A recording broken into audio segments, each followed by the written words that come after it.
सागर एक जगह है मध्य प्रदेश में, वहां पर एक बिहारी जी का मंदिर है। बहुत ध्यान से सुनिएगा। तो वहां बिहारी जी का मंदिर है, तो वहां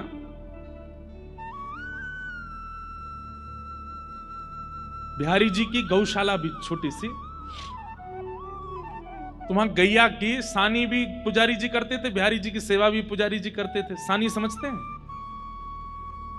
भूसा आदि उसमें चारा आदि मिलाकर के गाय के लिए उपयुक्त उसको बनाना, उसको सानी कहते हैं। तो पुजारी जी बेचारे पूजा भी करते, सेवा भी करते, गौशाला में सानी भी करते, सब करते। आज पुजारी जी पता नहीं क्यों श्रमित ज्यादा हो गए, तो गैया की सानी नहीं करी उन्होंने। तो स्वयं बिहारी जी गए सानी करने, ठाकुर जी निकल के गए और सानी करके आए। इतने में ही पुजारी जी लौटे आए, तो ठाकुर जी दौड़ करके गए और जाके ऐसे खड़े हो गए।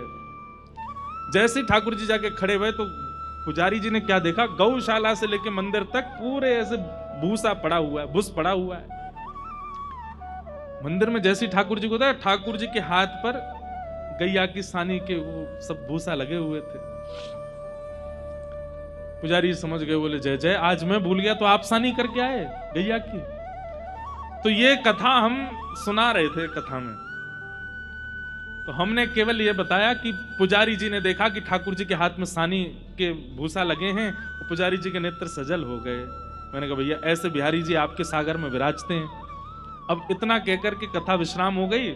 हम जैसे जाने लगे, एक बालक दौड़ा दौड़ा आया, बोले महाराज जी आपने क्या कर दिया? मैंने क्यों?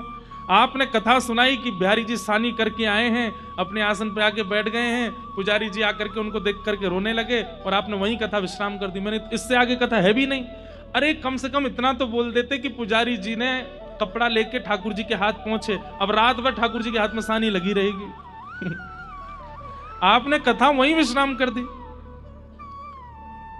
अब यहां देखिए, वो व्यक्ति कथा को कथा की तरह नहीं सुन रहा है, वो व्यक्ति कथा को ऐसे सुन रहा है कि प्रत्यक्ष लीला हो रही है, महाराज जी उसको बता रहे हैं। और महाराज जी ने ठाकुर जी के हाथ से सानी की भूसा हटाए नहीं। अब रात भर ठाकुर जी उसमें, उसकी वो बात मेरे हृदय से घर कर गई कि घर जाकर के कक्ष में बैठ के अपना आसन बिछा के मैंने फिर कथा करी। और कथा में फिर हमने कहा अकेले ही कि पुजारी जी गए और फिर बिहारी जी के हाथ में जल से थोड़ी वो सानी पहुंची और उसके बाद बिहारी जी की शयन आरती करा के सुलाया।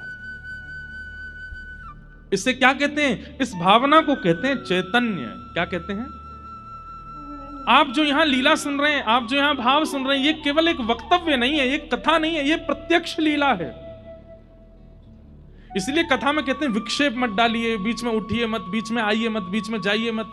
क्यों? आपकी कथा सुनते समय वक्ता कोई लीला सुना रहा और उसको अगर विक्षेप होता है तो वो लीला वास्तव में घट रही होती है और वो वहीं रुक जाती है, और फिर लीला विक्षेप का जो अपराध होता है वो लगता है। ठाकुर जी चैतन्य है, वो जड़ नहीं है। और ये बातें सब विश्वास पर निर्भर करती हैं। मानो तो मैं गंगा मां हूं, ना मानो तो बहता पानी। ना मानने वालों के लिए वो केवल एक जल है और मानने वालों के लिए साक्षात गंगा है। ठाकुर जी के प्रति चैतन्य भाव, वो जड़ नहीं है, वो मार्बल के नहीं है, वो धातु के नहीं है। आहा, गोस्वामी तुलसीदास जी महाराज मानस जी को चैतन्य मानते हैं, वेदव्यास जी महाराज भागवत जी को चैतन्य मानते हैं। और मानते शब्द से कहीं ना कहीं विरोध हो जाता है। चैतन्य है, चैतन्य बुद्धि रखनी पड़ेगी। आप बरसाने गए, वृंदावन गए, नंदगांव गए, लेकिन जैसे गए वैसे ही आ गए, कोई फर्क नहीं पड़ा। इसका मतलब आप उनको चैतन्य मान के देख के नहीं आए हो, आप उनको जड़ मान करके ही दर्शन करके आए हो। अगर चैतन्य बुद्धि रख ली होगी तो वहां जाकर के कुछ अनुभव ना हो, ऐसा हो नहीं सकता।